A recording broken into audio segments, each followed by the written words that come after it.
Telugu Desam party ఏది హడాక్ committee సభ్యుల సమావేశం జరిగింది. 119 నియోజకవర్గాలు 17 పార్లమెంట్ల నుంచి ముఖ్య నాయకుల సమావేశం. అందులో 578 మంది హడాక్ కమిటీ సభ్యులు ఉన్నారు. దీంట్లో 71 మంది హడాక్ కమిటీలో లేకుండా వాళ్ళు సభ్యత్వం చేశారు. అంటే వాళ్ళను కూడా పార్టీ కార్యాలయం నుంచి వాళ్ళు చేసిన సభ్యత్వాన్ని నంబర్ సేకరించి వాళ్ళను కూడా ఇక్కడ సమావేశానికి పిలిపించడం జరిగింది. 1000 నుంచి కనీసం ఆ పైన 5000 6000 వరకు చేసిన 34 మందికి మరి వాళ్ళకు మెమెంటో ఇచ్చి సత్కరించడం.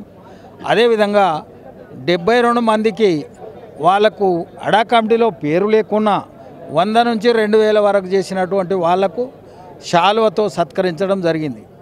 ముఖ్యంగా జాతీయ అధ్యక్షుల వారు చంద్రబాబు నాయుడు గారు పోలిట్ బ్యూరో సభ్యుల సమావేశంలో ముఖ్యంగా పోలిట్ బ్యూరో సభ్యుల నుంచే ప్రారంభించడం జరిగింది. ఏంటంటే ప్రతి వ్యక్తి తన గ్రామంలో తన బూత్లో 120 మందికి ఒక సభ్యుడు కావాలి.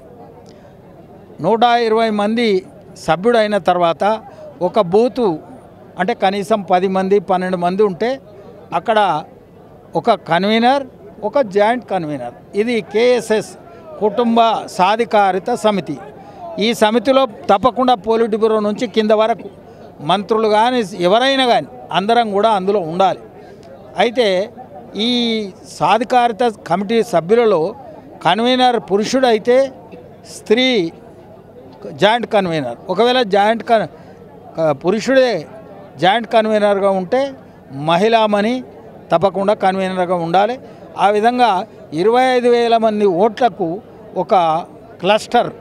దానికి గతంలో పొలిటికల్గా ప్రావీణ్యత అనేక ఎన్నికలలో పనిచేసినటువంటి అనుభవాన్ని బట్టి ఆ విధంగా ఎన్నుకోవడం. ఇప్పుడు ప్రస్తుతం ఇక్కడ ఈరోజు మేము చర్చించింది ఏంటంటే గ్రామ కమిటీల నిర్మాణం. గ్రామ కమిటీల నిర్మాణం పర్యంతం ఆ గ్రామంలో నుంచే మండలంలో ఎవరెవరు ఏ స్థాయిలో పనిచేయాలి పేర్లు పంపించాలి, వాళ్ళ రిప్రజెంటేషన్. అదేవిధంగా మండలంలో మండల కమిటీ నిర్మాణం అయిన తర్వాత పార్లమెంటుకు వాళ్ళే పేర్లు ఇవ్వాలి. ఈ పార్లమెంట్లో అనుబంధ సంఘంలో మెయిన్ కమిటీలో వీళ్ళు పనిచేయాలని. అక్కడి నుంచి పార్లమెంటు కమిటీల తర్వాత తప్పకుండా వాళ్ళే రాష్ట్ర కమిటీలో వాళ్ళ యొక్క సర్వీసును బట్టి అనుభవాన్ని బట్టి ఎక్కువ శాతం యువకులకు ప్రాధాన్యత ఇవ్వబడును.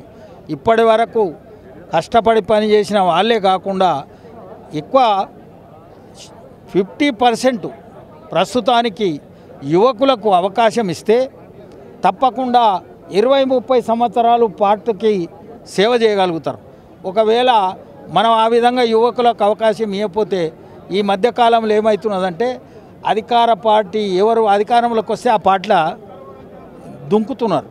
దానివల్ల ఏమవుతుందంటే ఒక ఎమ్మెల్యే గెలిచినోడు పోతే ఆయనతో ఉన్న సంబంధం ఉన్న క్యాడర్ కూడా పోతుంది. అట్లా కాకుండా ఈనాడు మనకు 1,78,000 చిలుకు సభ్యత్వం అయింది. ఆ సభ్యత్వంలో 1,29,000 నూతనంగా సభ్యత్వం చేస్తే కనీసం 50,023 పాత వాళ్ళు చేశారు. ఈ కొత్త వాళ్ళు 1,29,000 అంటే మూడు భాగాలుగా ఎక్కువ చేశారు. దానివల్ల ఏమైందంటే తప్పకుండా తెలుగుదేశం పార్టీ రాబోయే కాలంలో అధికార మంచుకు చేరగలదని మా అందరి విశ్వాసం. ఇక్కడ ఇంకా పార్టీ ఏడున్నది అంత పోయిందని గతంలో పరిపాలకులందరూ కూడా గెలిచిన ఎమ్మెల్యేలను 2 పర్యాయాలు తీసుకున్నారు. వాళ్ళే మందిది మంగళవారం మన సోమవారం అంటున్నారు. వాళ్ళు పార్టీలో తెలుగుదేశం వాళ్ళని తీసుకున్న నాడు సోమవారం అయింది. ఇప్పుడు వేరే పార్టీ వచ్చి వాళ్ళని తీసుకుంటే అది మంగళవారం అయింది. అందుకు మనిషి ఒక శాసనసభ్యునిగా ఉన్నవాడు, ఒక రాష్ట్ర పార్టీ అధ్యక్షునిగా ఉన్నవాడు ఎట్టి పరిస్థితుల్లో పార్టీని మారకూడదు. రాబోయే తరాలు ఏం నేర్చుకుంటాయి? అధికారం ఉంటే కథం రాజీనామా చేయాలి, అవతల దుంకాలి అనేది వచ్చింది. కాబట్టి తెలుగుదేశం పార్టీ కార్యకర్తల బలోపేతం మీదనే ఆధారపడింది. కాబట్టి రాబోయే కాలంలో శాసనసభకు లోక్సభకు తప్పకుండా యువ రక్తాన్ని తయారు చేసి శాసనసభలో పంపించి ఎన్టీఆర్ ఆశయాలను చంద్రబాబు నాయుడు గారి నాయకత్వంలో తప్పకుండా ముందుకు తీసుకుపోతాం.